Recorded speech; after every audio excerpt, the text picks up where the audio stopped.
You're watching your savings account right now, thinking it's safe.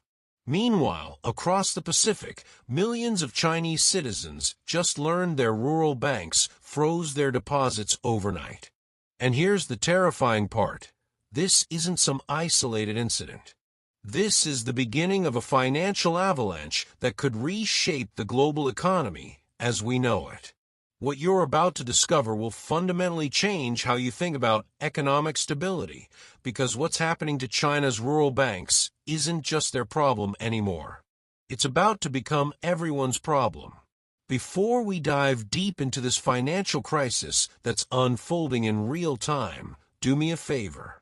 Hit that like button right now and subscribe to this channel. Trust me, you're going to want to stay informed about what's coming next, because the mainstream media isn't telling you the full story. They're giving you bits and pieces, but we're going to connect all the dots today. So let's start with what just happened.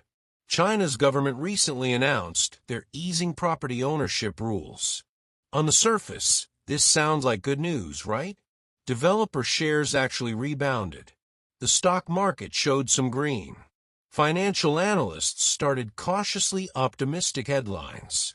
But here's what they're not telling you. This is a desperate move by a government watching its financial system crack at the foundations. And those foundations, they're the rural banks that hundreds of millions of ordinary Chinese citizens depend on. To understand why this matters so much, we need to talk about how China's banking system actually works. Unlike Western countries where you might have a few major national banks dominating everything, China has thousands of smaller rural banks spread across the countryside. These aren't just quaint local institutions. We're talking about banks managing trillions of yuan in deposits from farmers, small business owners, and working-class families who have zero other options for storing their life savings. Now here's where it gets interesting. These rural banks didn't just sit on people's money like traditional savings institutions. They invested heavily. And where you think they put most of those investments? You guessed it, real estate. China's property sector.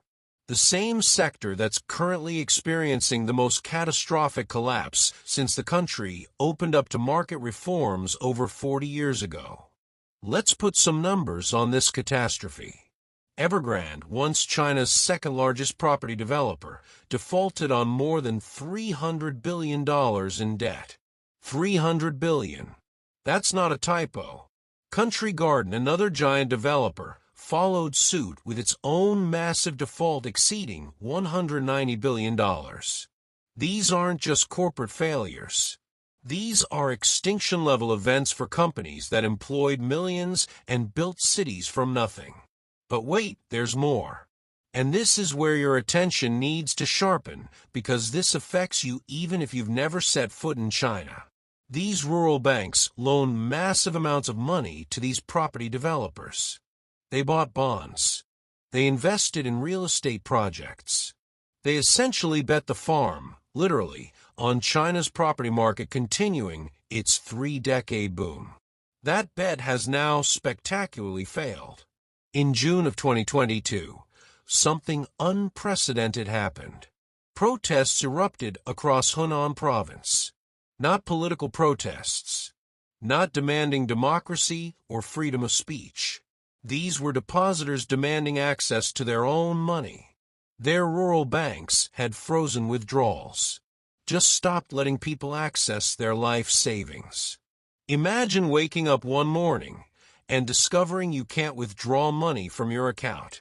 Not because you did anything wrong, but because your bank invested your deposits into property developers who can no longer pay their debts.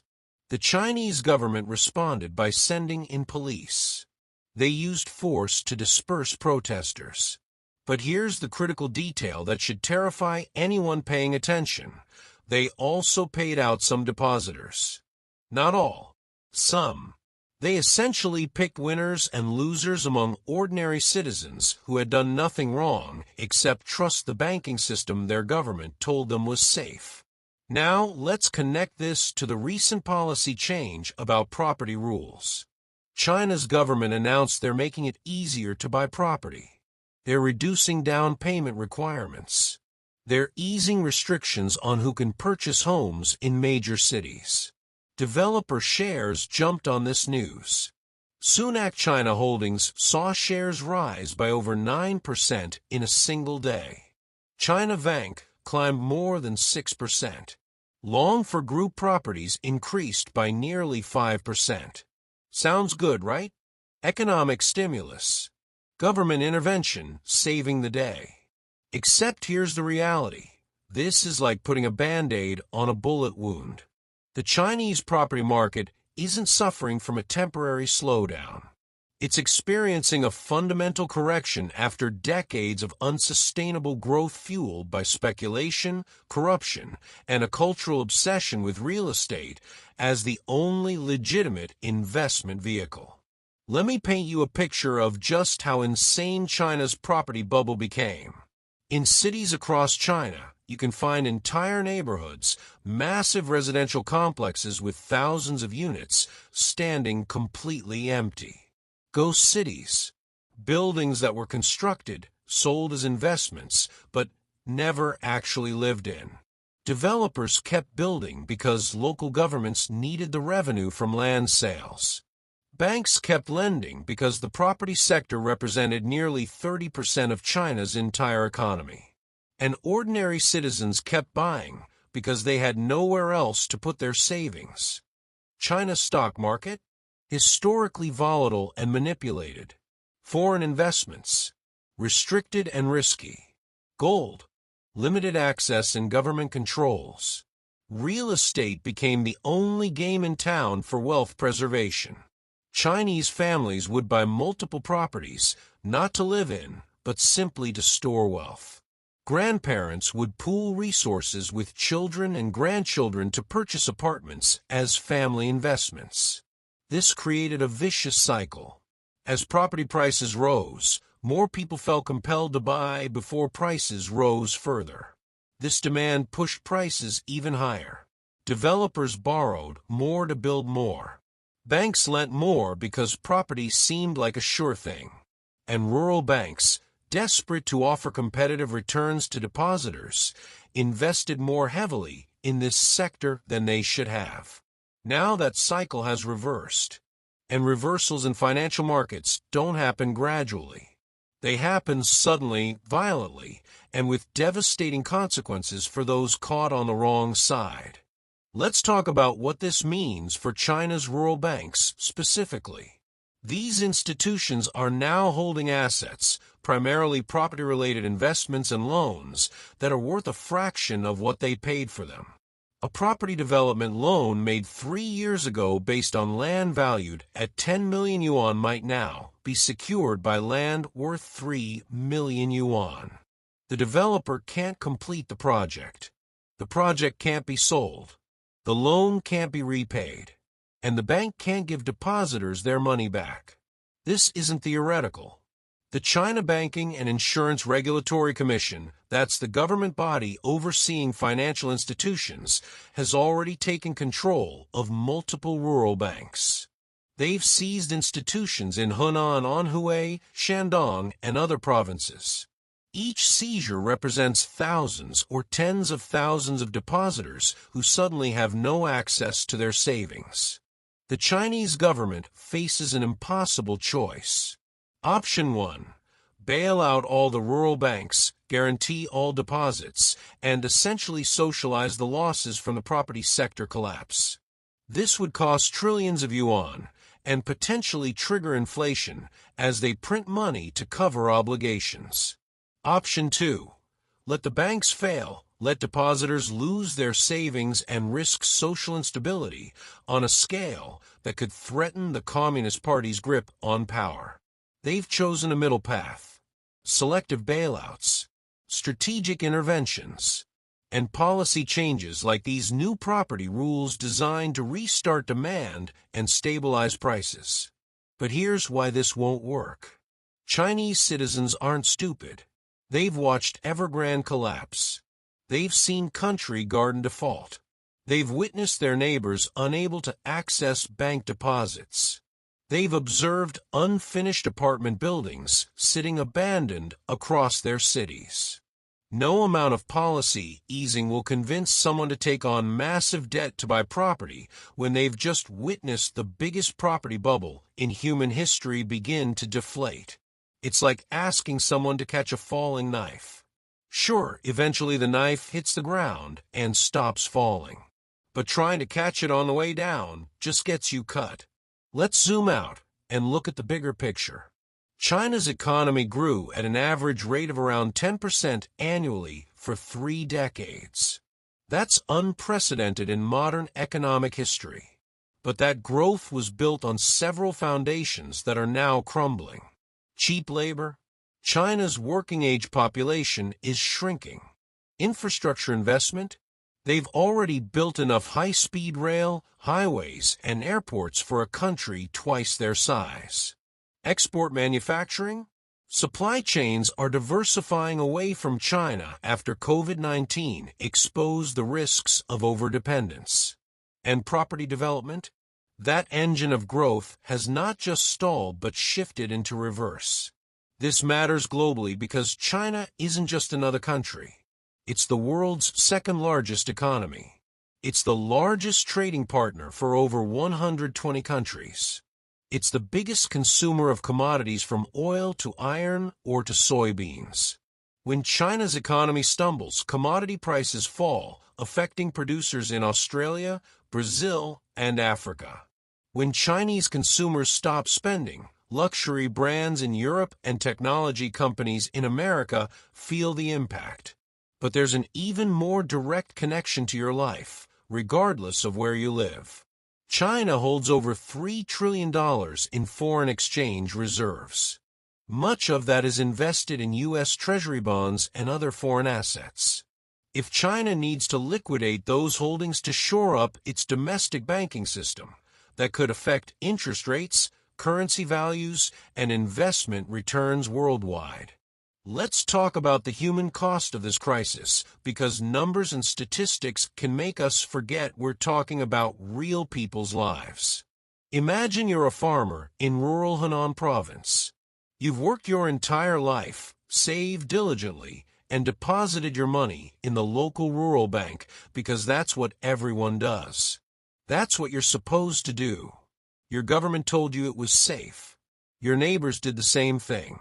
And now, suddenly, you can't access that money. Your life savings, the money you plan to use for medical care as you age, the funds you saved to help your grandchildren with education, gone. Not lost to poor decisions you made, but to decisions made by bankers and developers and government officials you never met and had no control over. Multiply that story by millions. That's the scale of what's happening right now in China's rural banking sector. And the tragedy is that this was entirely preventable. Regulators knew rural banks were overinvested in property. They knew developers were over-leveraged. They knew the whole system was built on unsustainable assumptions about perpetual growth. But challenging that system meant challenging the economic model that had lifted hundreds of millions out of poverty and legitimized Communist Party rule. So they let it continue, until they couldn't anymore. And now millions of ordinary people are paying the price for systemic failures they had no part in creating. Here's where we need to talk about what happens next, because this crisis is far from over. China's government will continue trying to stabilize the property market. They'll ease more restrictions. They'll lower interest rates. They'll pressure state-owned banks to lend more. They might even directly purchase unsold properties or unfinished developments. But none of these measures address the fundamental problem. China has too much property, too much debt, and too many people who no longer believe in the property market as a safe investment. The resolution will take years, possibly decades. Japan experienced a similar property bubble collapse in the early 1990s. They call it the lost decades because it took over 20 years for their economy to truly recover. And Japan had advantages China doesn't have. Japan was already a developed economy with strong institutions and rule of law.